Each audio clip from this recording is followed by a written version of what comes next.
लोकाध्यक्ष। जिस प्रकार सदन के अध्यक्ष सभी सदस्यों के कार्यकलापों एवं विचार शांति से सुनते हैं, वे ध्यान रखते हैं कि सभी सदस्य अनुशासन में रहें, उसी प्रकार परमात्मा भी दृष्टा बनकर प्राणियों के कार्यकलापों और विचारों को देखते हैं और उन्हीं के आधार पर वे प्राणियों को फल देते हैं।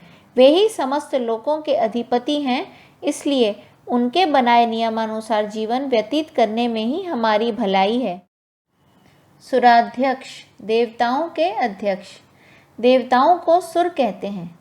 भगवान ने सब देवताओं को अलग अलग विभाग सौंपे हुए हैं एवं भगवान स्वयं उन देवताओं के स्वामी संरक्षक हैं, इसलिए सुराध्यक्ष कहलाते हैं। सुर का एक अर्थ ध्वनि भी है। ध्वनि को प्रवर्तित, संचालित और नियंत्रित करने वाले भगवान सुराध्यक्ष ही हैं। धर्माध्यक्ष। भगवान इस संसार के सर्वोच्च न्यायाधीश हैं, जिसका जैसा कर्म है, विचार है, उसी के अनुरूप निर्णय करके फल प्रदान करते हैं। धर्म के आधार पर ही लोक कल्याण का कार्य संपन्न हो सकता है। न्याय अन्याय, सत असत, पाप पुण्य, सत्य असत्य आदि का निर्णय धर्म के आधार पर ही लिया जाता है और ये स्वयं भगवान लेते हैं। कृताकृत। भगवान कार्य रूप से कृत और कारण रूप से अकृत हैं, इसलिए कर्ता और अकर्ता दोनों हैं। सब कुछ करते हुए भी वह कुछ नहीं करते दिखाई देते हैं। गीता में भगवान कहते हैं कि मैं कुछ नहीं कर रहा हूँ। इस भावना से जो भी कार्य किया जाता है वही अनासक्त निर्लिप्तता के कारण ही कर्ता अकर्ता बन जाता है। यही कर्म योग का सार है। चतुरात्मा। प्रभु की चार विभूतियाँ। वेदांत के पाठकों के लिए प्रभु स्थूल, सूक्ष्म, कारण शरीरों में व्यष्टि और समष्टि के रचनाकार हैं। परमात्मा की अभिव्यक्ति यह जगत है। यह परम आत्मा चतुष्पाद कहलाती है। ब्रह्मा, दक्ष, काल तथा संपूर्ण जीव भगवान विष्णु की सृष्टि की हेतुभूत चार विभूतियां हैं। रुद्र, काल, मृत्यु और समस्त जीव परमात्मा की प्रलयकारिणी चार विभूतियां हैं। मन, बुद्धि, चित्त और अहंकार, इन चारों के साक्षी अंतरात्मा में विराजमान भगवान है। परमात्मा की यह सब चतुरात्मिकता चतुरात्मा नाम से दर्शित हो रही है। चतुर्व्यूह। चतुर्व्यूह भगवान को वासुदेव, संकर्षण, प्रद्युम्न और अनिरुद्ध के रूप में भी जाना जाता है। उत्पत्ति, स्थिति, नाश और रक्षा रूप प्रभु की व्यवस्था है, जिससे ये मायावी संसार चलता रहे, लेकिन भक्त काम, क्रोध, मद, लोभ विकारों से बचकर पूजा, जप, तप, ध्यान आदि चार व्यूह रचना में किसी भी एक का सहारा ले परमात्मा को प्राप्त कर सके। चतुर्दंष्ट्र। पुराणों में व्याख्या है कि सफ़ेद शक्तिशाली हाथी ऐरावत, जो कि इंद्र के वाहन थे, उनके चार विशाल गजदंत विष्णु जी की महिमा का प्रतीक हैं। वेदांत पाठकों के लिए जागृत, स्वप्न, सुषुप्ति अवस्था से परे प्रभु तुरीय से अपना खेल रचते हैं।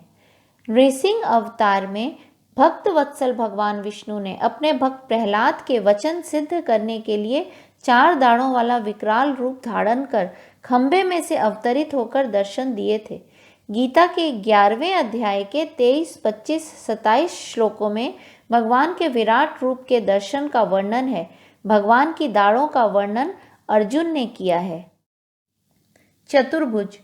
शंख, चक्र, गदा और पद्म से युक्त भगवान विष्णु अपने चारों भुजाओं से संसार को सुख, शांति, अभय और आश्वासन देने वाले हैं। शंखनाद मनुष्य को अपने कर्तव्य के लिए सचेत करता है। यदि मनुष्य नहीं सुनता तो भगवान सर्वत्र अशांति, युद्ध, महामारी, अकाल, तूफान फैलाते हैं। ये गदा का आघात होता है।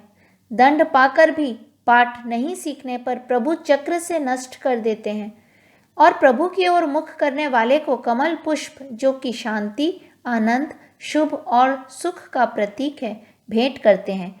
यही हमारे चतुर्भुज भगवान की महानता है। Oh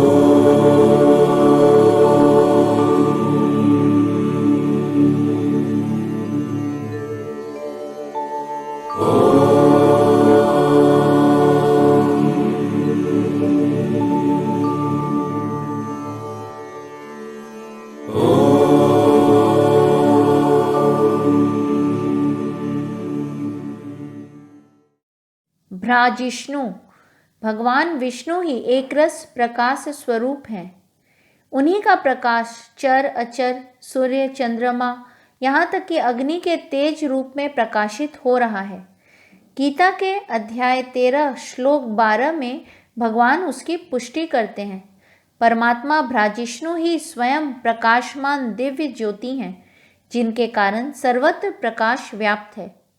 गीता अध्याय 13 श्लोक 17 में भगवान कहते हैं कि मैं परब्रह्म ज्योतियों की भी ज्योति हूँ, जो अंधकार को भी प्रकाशित कर देता है, इसलिए भ्राजिष्णु हूँ। भोजनम भगवान सब प्राणियों के शरीर में स्थित होकर प्राण और अपान से संयुक्त वैश्वानर अग्नि रूप होकर अन्न को पचाते हैं। इंद्रियों द्वारा जो भी अनुभव होता है, जैसे मधुर ध्वनि, कोमल स्पर्श, मनोहारी दृश्य, सुगंध, रस इत्यादि भगवान के भोजन का स्वरूप है। भोक्ता परमात्मा विष्णु पुरुष रूप में भोक्ता एवं प्रकृति नारी स्वरूपा है। पुरुष रूप से प्रकृति का उपभोग करने के कारण परमात्मा को भोक्ता नाम से संबोधित किया गया है।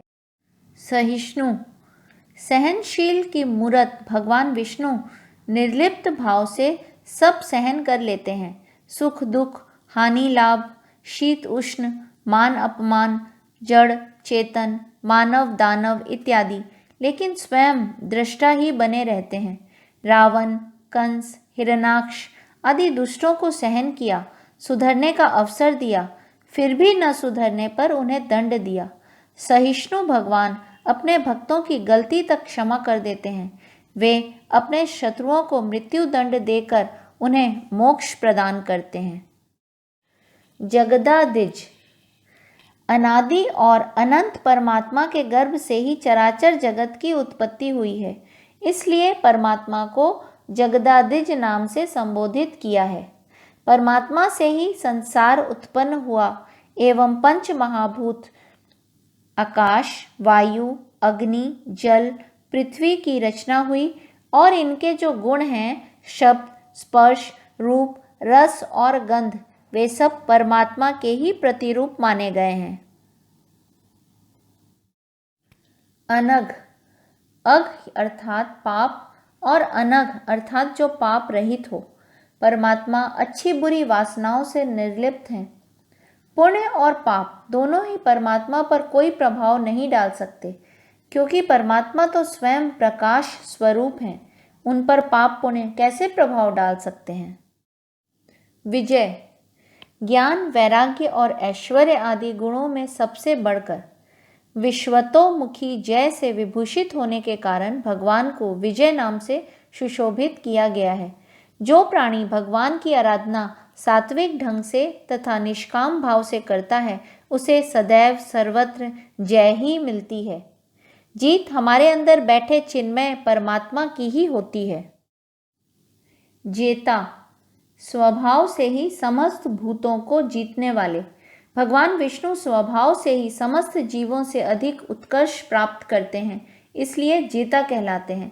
परमात्मा प्राणियों को भी जीत का एहसास दिलाते हैं। वे ही जेता हैं, वे ही नेता हैं तथा जीव मात्र के धाता और विधाता भी भगवान विष्णु ही हैं।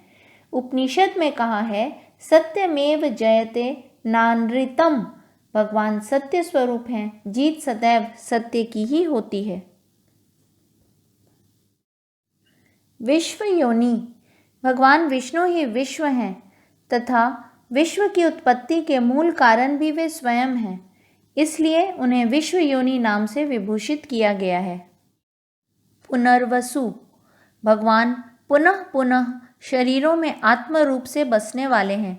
वे ही अलग अलग रूप तथा नामों से जगत में उत्पन्न होते हैं, इसलिए पुनर्वसु कहलाते हैं।